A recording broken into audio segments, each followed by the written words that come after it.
दर्शन सतगुरु तेरा मैं देख देख जीवा, दर्शन साहिबा तेरा मैं देख देख जीवा। अब तीसरे कुछ ऐसे प्राणी भी हैं, न निर्विण्णो नाति सत्तः भक्ति योग से सिद्धिदा। भगवान कहते हैं सकाम प्राणियों के लिए तो निष्काम कर्म योग है, उनकी कामना को उसके अंतःकरण से हटाने के लिए, और विरक्त व्यक्तियों के लिए है भक्ति योग। अब तीसरे प्राणी ऐसे हैं, ना तो उनको संसार के पदार्थों में अधिक प्रीति है, ना ही अधिक वैराग्य है, मध्यम स्थिति।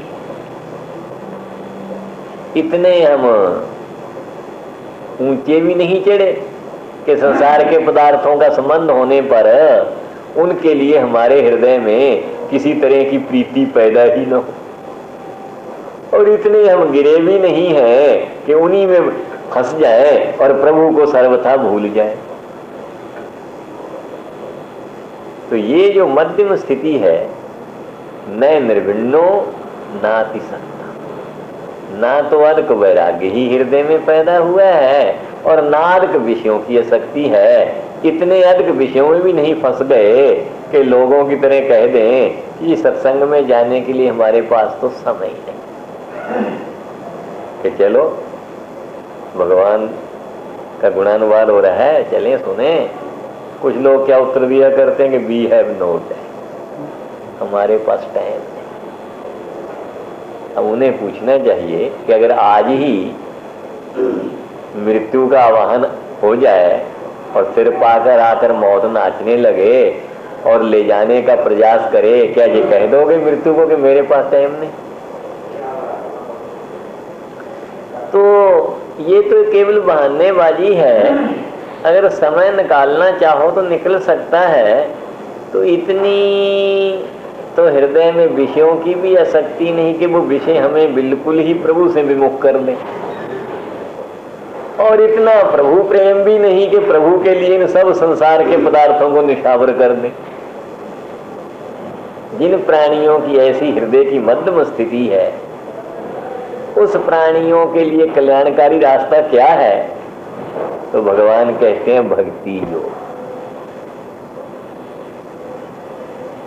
येषां त्वन्तगतं पापं जनानां पुण्य कर्मणां ते द्वंद्व मोह विनिर्मुक्ता विधन्ते मां दृढ़ं व्रत।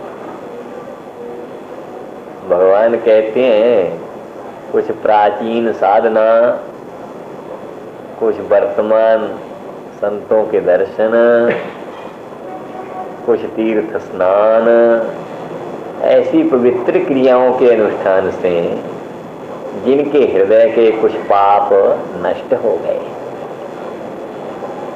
और कुछ प्राचीन पुण्यों का भी पुंज इकट्ठा हो रहा है, ते द्वंद्व मोह निर्मुक्ता, वो इस संसारक राग द्वेष के बुखेड़ों से छूट कर दृढ़ व्रता, दृढ़ प्रतिज्ञ होकर और अपना पक्का प्रण करते हुए कि भले खाना रह जाए, धंधा भी पूरा न हो पाए, घर के संबंधी भी रूठ जाएं कि हमसे बातचीत नहीं करता। कभी कभी तो ये भी मुसीबत आ जाती है, पूजा में बैठे हुए माला फेर रहे हैं, कोई आ गया मित्र मिलने के लिए, अगर उससे बात न की जाए वो टेढ़ा मुख कर लेता। लो जी हम गए थे, हमसे बात नहीं की। जब पूजा का तो बहाना था, उसका मन ही नहीं था हमारे साथ मिलने का।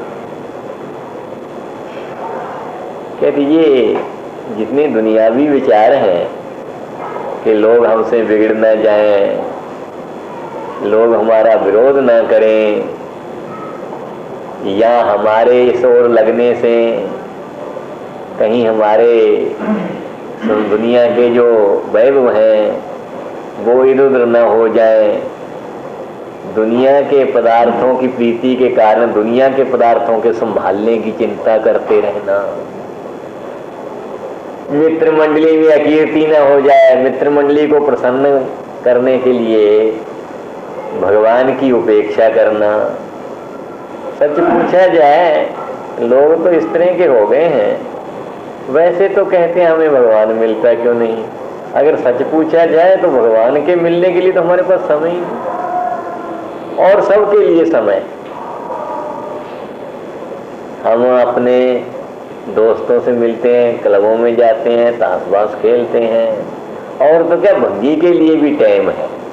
भंगी को भी हम बतलाते हैं कि हाँ इस तरह सफाई करना।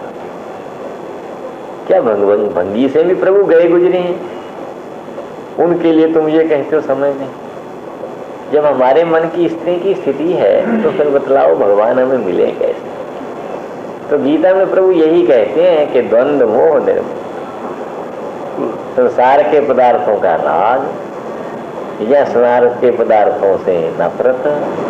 किसी से हम नफरत करते हैं, दुश्मन समझते हैं, किसी से हम प्यार करते हैं, उसे अपना मित्र मानते हैं। ये सब मित्र शत्रु की भावना, सुख दुख की भावना, क्षुधा पिपासा की पीड़ा की संभावना, इन सब से हमारा पिंड छूट जाए और दृढ़ प्रण कर लें कि संसार सारा हमारे प्रतिकूल क्यों न हो जाए, पर ये कभी न होगा कि प्रभु तेरे चरणों से ये शरीर विमुख हो सके। देखिए ना,